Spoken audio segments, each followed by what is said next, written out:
అమరావతి నిర్మాణంలో ఏపీ ప్రభుత్వం మరో అడుగు ముందుకేసింది. రాజధాని ప్రాంతంలో ప్రకటించిన 20 జోన్లకు సీఆర్డీఏ భూ కేటాయింపులు చేసింది.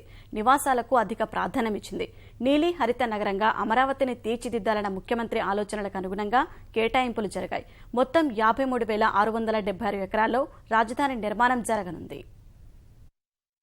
నవ్యాంధ్ర రాజధాని అమరావతిలో వివిధ విభాగాలకు భూ కేటాయింపులపై స్పష్టత వచ్చింది. సింగపూర్ బృహత్ ప్రణాళికలో పేర్కొన్న 20 జోన్లకు సీఆర్డీఏ భూ కేటాయింపులు చేసింది. ప్రణాళికలపై అభ్యంతరాల స్వీకరణకు ఈ నెల 15 వరకు గడువు పొడిగించిన అధికారులు ప్రజలకు మరింత స్పష్టత ఇచ్చేలా భూములు కేటాయించారు. నివాస, పారిశ్రామిక, వాణిజ్య, మౌలిక వసతులు, విద్య, వినోద, వైద్య, క్రీడా రంగాలకు ఎన్ని ఎకరాలు కేటాయిస్తున్నారో ప్రకటన జారీ చేశారు. మొత్తం 53,676 ఎకరాలను రాజధాని నిర్మాణం కోసం ఉపయోగిస్తున్నట్లు పేర్కొన్నారు. భూములిచ్చిన వారికి 3,443 ఎకరాలు కేటాయించారు. 3 రకాల అపార్ట్మెంట్లు, నివాస భవనాల కోసం 12,600 ఎకరాలు, 6 రకాల వాణిజ్య విభాగాల కోసం 6,000 ఎకరాలు ఇచ్చారు. ఇందులో కేంద్ర వాణిజ్య విభాగానికి 2,826 ఎకరాలు, పట్టణ కేంద్రానికి 1,100 ఎకరాలున్నాయి. వ్యాపార పార్క్ కోసం 268 ఎకరాలు, మౌలిక సదుపాయాలకు 355 ఎకరాలు, కాలుష్యరహిత పరిశ్రమల స్థాపనకు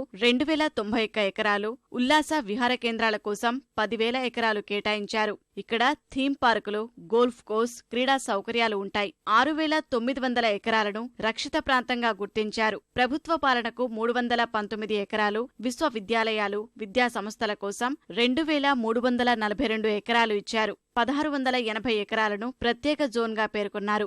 7,625 ఎకరాలకు ఇతర అవసరాల కోసం ఉపయోగించాలని నిర్ణయించారు. ఇక్కడ రహదారులు, ప్రజా రవాణాకు సంబంధించిన విభాగాలు ఉంటాయి. పచ్చదనానికి అధిక ప్రాధాన్యమివ్వటంతో పాటు రాజధాని ప్రాంతంలో జలవనరుల సంరక్షణకు కూడా పెద్దపీట వేసేలా భూకేటాయింపులు జరిగినట్లు తెలుస్తోంది. రాజధాని నిర్మాణంపై విభాగాల వారీగా మరో 10 రకాల ప్రణాళికలను సైతం సీఆర్డీఏ రూపొందించింది.